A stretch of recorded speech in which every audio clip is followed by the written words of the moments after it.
Okay, the tools. Welcome our guests. This is the school of SISAV. We have around 100 students and 44 teachers. I'm Dean of Studies of this school. So we are happy for giving welcome. Let's give you the speech. You are welcome.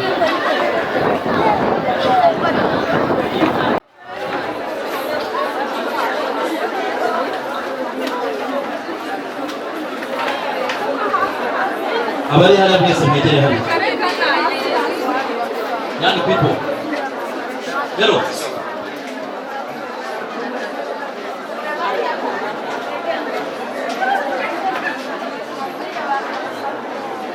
Ewe sha, hello. Wowe mwebwe n'izina muri kumwe aho ngaho. Ako gahungu. Wowe ufite rinete aho ngaho.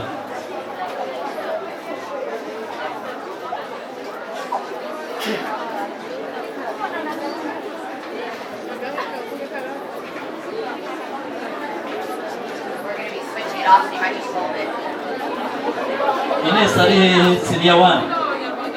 Ines senior one. Azehan. Abandi ndabasaba silence kugira ngo mwumve iby'abashyitsi baje kutubwira. Birumvikana? Yego. Ndebera ndavuga silence kuri mukobwa nkabona gasoko. Nagukura amano hakuzana imbere ugiye guhura n'ibindi bibazo. Mureke twumve message batuzaniye, then we go back to classes.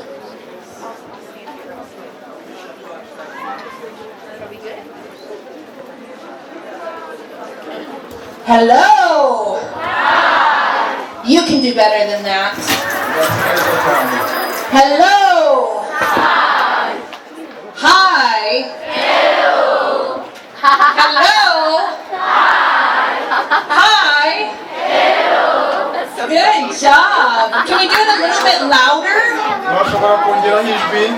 Everybody do it. Hello. Hi. Hello. Hello. Hi. Hello. Hi. Hi. Hello. Hi. Hello. We are so excited to be in your beautiful country. Are you liking getting out of school for a little bit?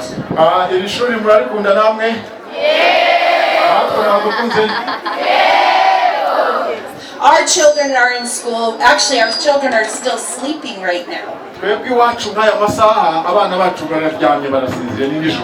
But they'll be going to schools too this morning. My name is Molly. And these are all of my friends. And we traveled many, many, many miles to come and see each one of you. We have loved being in your country. We've even gotten to see monkeys. We don't have those running around in the United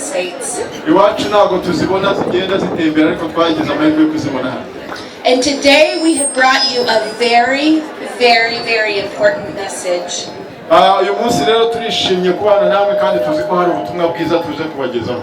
So I want you to listen really closely. Ndagira ngo rero umuntu wese uri aha ngaha atuze areke gusakuza hanyuma mutega amatwi neza. Because it can change your life forever. Kuko ubutumwa tubazaniye ushobora kubahindurira ubuzima. Who wants to live a joy-filled life? Ninde hano wumva ashaka kubaho ubuzima bunejeje? Who wants to live a peace-filled life?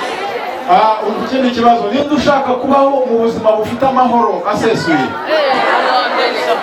The message that we bring Ubutumwa rero tubazaniye is going to tell you how burakubwira uburyo you can be filled with peace and joy uburyo ushobora kubaho mu mahoro n'umunezero no matter what you're facing.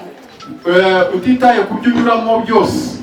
I'm going to introduce my friend Caitlin. Ndagira ngo rero nakire mushuti wanjye hano Catherine. Here you go, friend. Agiye kugira ibyo baganirizaho kugira ngo we arisunga ko nakantu kugira ngo abarebe neza. Jewe murandeba ariko birasaba kurira nanjye. Reka nino biragaragara nabi.